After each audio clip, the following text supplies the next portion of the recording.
So the question always is, do I have free will? If we look at this question, if we carefully look at it, there are three things in this question. There is will, and then whether the will is free, and is there an I having the free will? So we tend to merge all of this together and just want to answer it as yes or no. And then whichever way we answer it, there is always different opinions and it doesn't seem satisfactory. So if we look at it carefully in this way, perhaps then we can arrive at an answer that is satisfactory in all ways, because we have a certain intuition, which is that there is free will, but in reality, is it free and do I have it? These are the questions to explore. So the first thing that is clear is there is will. Whether there is will or not, there the answer is clear. There is will. We always have a sense of willing something to do. So we will to attend satsang, will to go here, do this, do that. So that there is will of this, that there is no question. So the two real questions to answer are whether it's free and whether do I have it. So if we look at it carefully,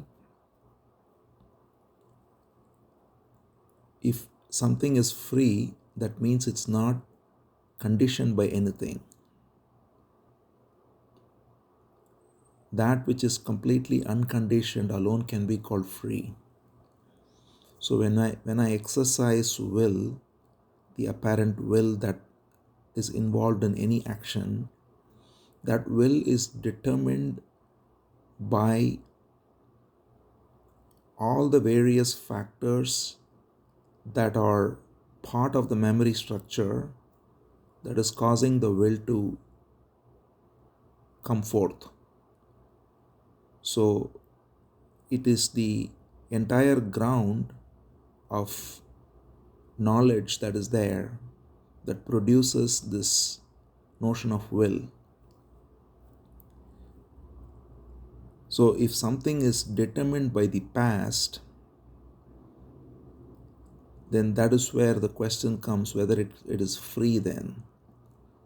So it may be just a question of language, but it's important to recognize that whatever we call as free has to be independent of time in its absolute sense.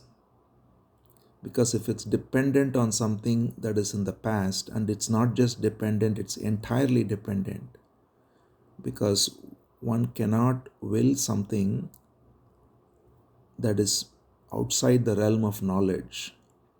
It is knowledge which is stored as memory that functions as will in every realm. Even if one has to make a particular breakfast, it is determined by the conditioning that is stored in the memory, which determines what I like, what I don't like, and so on.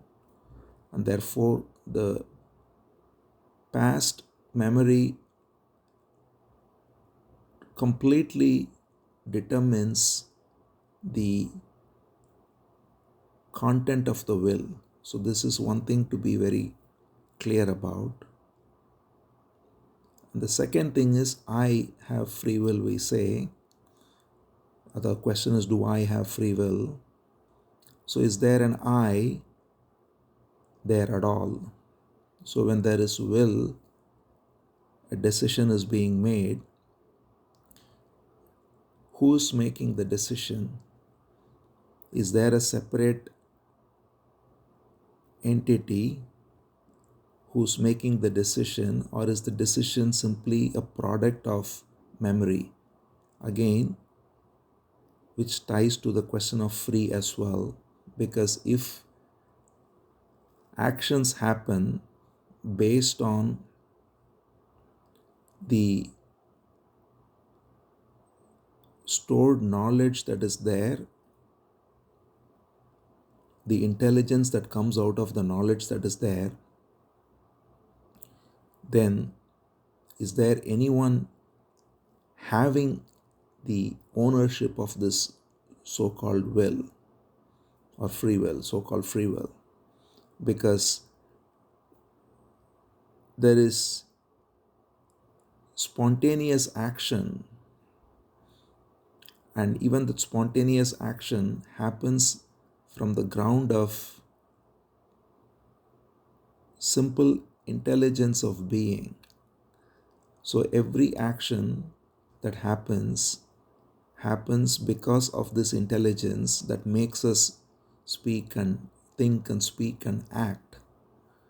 And therefore, if you look carefully, when there is thinking, we assume there is a thinker who is thinking, but in reality there is only thinking, and we project this idea of a thinker.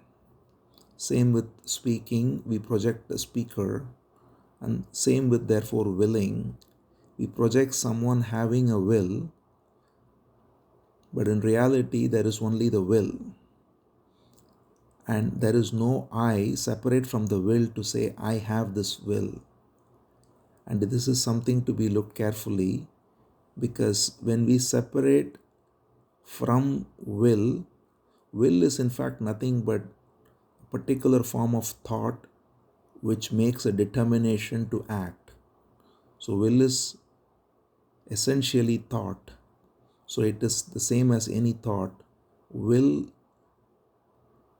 is there, but there is no one who is the willer, if that's a word. So we cannot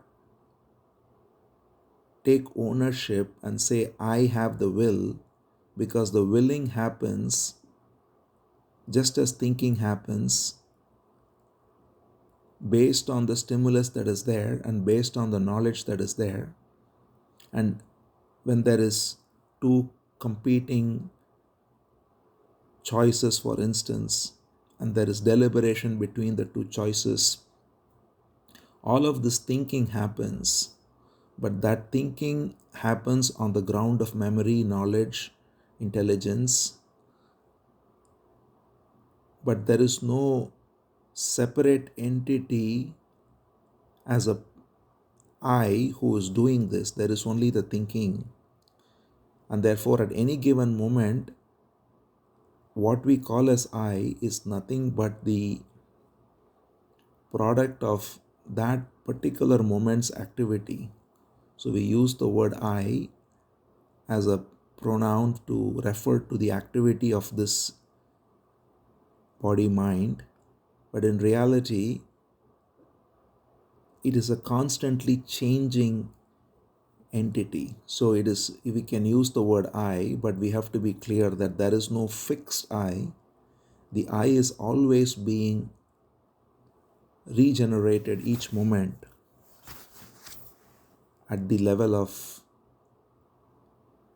the so-called ego. So we can have this sense of I only as a provisional I, because every moment the thought determines the thinker, the speech determines the speaker, the action determines the doer.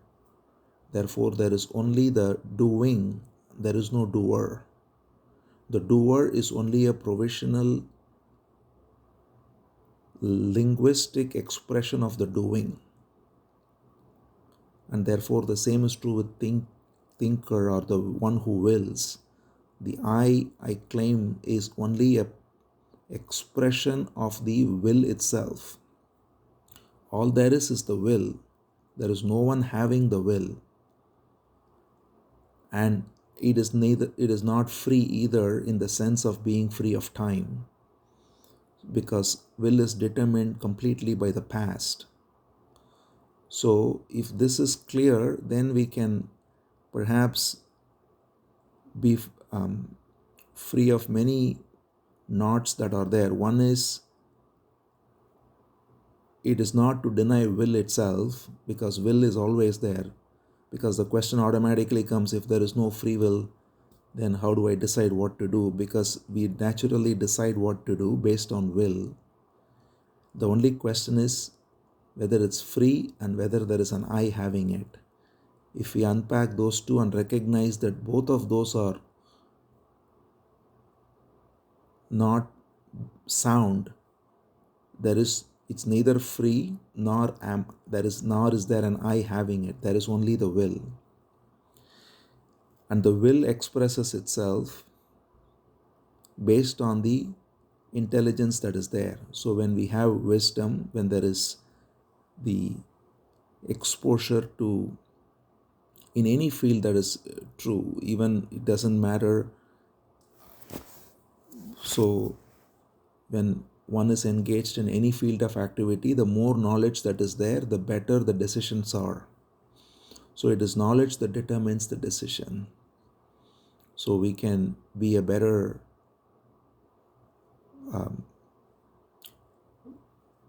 actor in any field of activity based on the knowledge we have.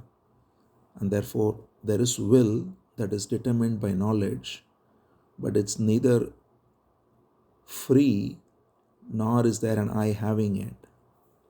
So if we recognize this, then it makes also many other things clear, including how to be in the present moment. This is related, may not be directly related, but it's actually very related, because the reason we are not in the present moment is primarily because we think I have free will. And how it is so? Because when anything happened in the past, the very reason we look into this with either regret or pride or anxiety or worry is because of this sense that I have free will and I did that with free will, and therefore I could have done this another way, I should have done this another way. And all this rumination is a big part of why we are not in the present moment. The other aspect is, of course, speculating about the future. I will do this, I should do this, all of that. When we recognize that there is only this truth, that there is willing happening each moment based on the knowledge, and therefore the only thing I can do, and again the I we use provisionally, all that means is this moment. The only thing that can be done is to act with intelligence in this moment, to bring the complete attention to this moment, so that the willing that happens in this moment happens with clarity. That is the only thing that can be done. If we recognize this, if we wrongly think that I had free will and I did that, or I will have free will and I will do that, then our mind is chattering, going into the past, going into the future, speculating, ruminating, and all the rest. But if we are clear of this clutter and say all there is the movement of will, and whatever will expressed itself in the past was the best version of that will that could have possibly happened. You cannot go back and change that. The only way to act clearly now is to exercise that will based on the knowledge we have with clarity. And if we do that each moment, then we will not look back and regret anything. We will not look forward and speculate. We simply are focused on this moment, and the will exercises itself, thought exercises itself, decisions happen, actions happen. So to be free of this false idea also frees us of the chatter in the mind. We hear this constantly in any conversation. I could have done this, I should have done this. If we just remove all that and say there is no could have, should have, would have, it was what it was based on the will of that moment. And there is the will this moment to do what one can do, and there is the ground of clarity from which that will can come. But if it is clouded with all these other thoughts, then again, this moment it is exercising itself in a suboptimal way, and then this continues. So, if we clear this clutter out and just recognize and therefore let the will of this moment express itself clearly, then we can go about moment to moment with full focus. And therefore, it is not just a theoretical question, because this is a question that comes up regularly because it actually impacts our lives. So, to not deny will completely, but at the same time to also not take ownership of the will, is a subtle but important wisdom that we have to look into.